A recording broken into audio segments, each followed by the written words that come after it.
Lahat kayo ay gustong makita ang ate na mag-isa kasama ang mga kapatid na lalaki sa isang buong araw. Tayo ay magpapalit na at maghanda na paalis. Paalam. Habang nasa labas kaming lahat, meron pa rin security guard sa bahay. At titingnan sila ni tatay mula sa malayo at hindi makikialam maliban kung talagang kinakailangan. Anong klaseng karanasan ang ipagkakatiwala ang anak mo sa 3 bata?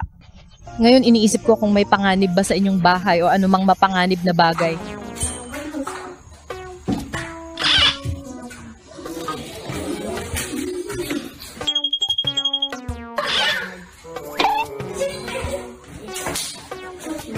Kukunin ko ang laruan para sa'yo. Huwag ka na lang dyan.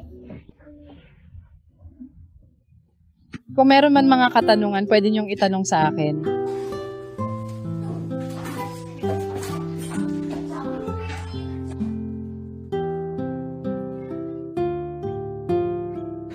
Halika at maghapunan kasama ng lahat. Dito ay madilim na ulap at unti-unting clear na sa kabila.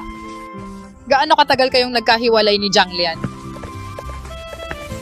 9 na oras, tulad ng mga huling business trip. Karaniwang umaalis ako bandang alas 6 o alas 7 ng umaga at bumalik bandang alas 4 o alas 5 ng hapon. So ano ang balak mong gawin mamaya? Kukunin ko sila mamaya. Bantayan mo ang mga bata at maghuhugas ako. Huwag na ang tinapay, kainin na lang ang karne. Kaya niya bang kainin lahat? Wow, ang galing. Tapos na kumain si Lian. Okay, kukuha ako ng candy para kay Lian.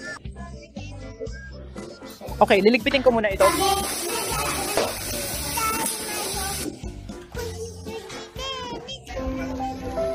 Wow, may nakita akong restaurant na bukas. Papasok na kami sa loob para kumain.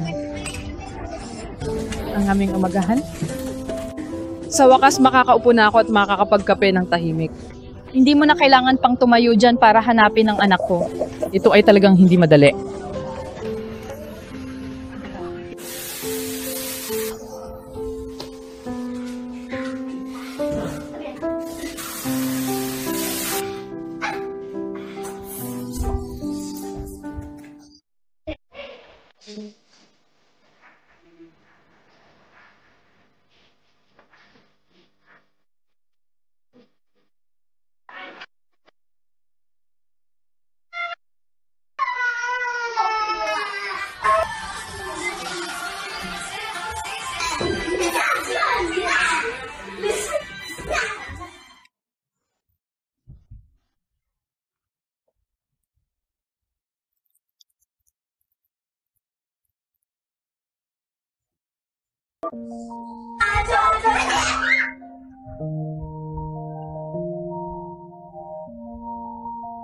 Okay, pumunta lang sila doon para manghuli ng mga maliliit na isda.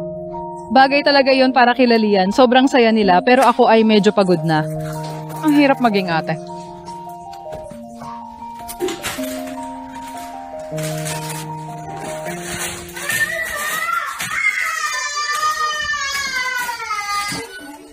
Anong nangyari? Magsalita ka. Anong ginawa niya yan? Kinurot niya ako. Kinurot ka niya? Jaden, bakit ka ganyan ngayon? Anong ginawa ko? Bakit mo tinulungan si Lian? Hindi ko siya tinulungan. Tara na sa kusina. Napakaganda ng ginawa ng ate dito. Mabilis magbago ang mga damdamin ng mga bata. Tama o mali ay hindi mahalaga. Okay, ngayon ay lumampas na tayo ng 2.5 oras mula nang tayo'y umalis. Sobrang bilis ng oras. Ano sa tingin mo magiging estado nila pagbalik natin? Magiging masaya ka ba? Sa tingin ko, sobrang saya ko na ngayon. Walang tumatawag sa akin para umuwi agad. Ito na ang pinakamagandang resulta para sa akin.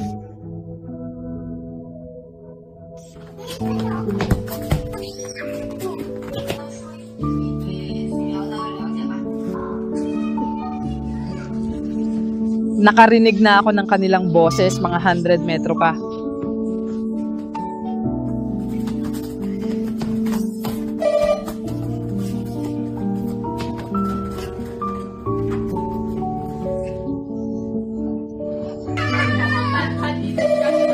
Nakauwi na si nanay at ang hamon ay tagumpay.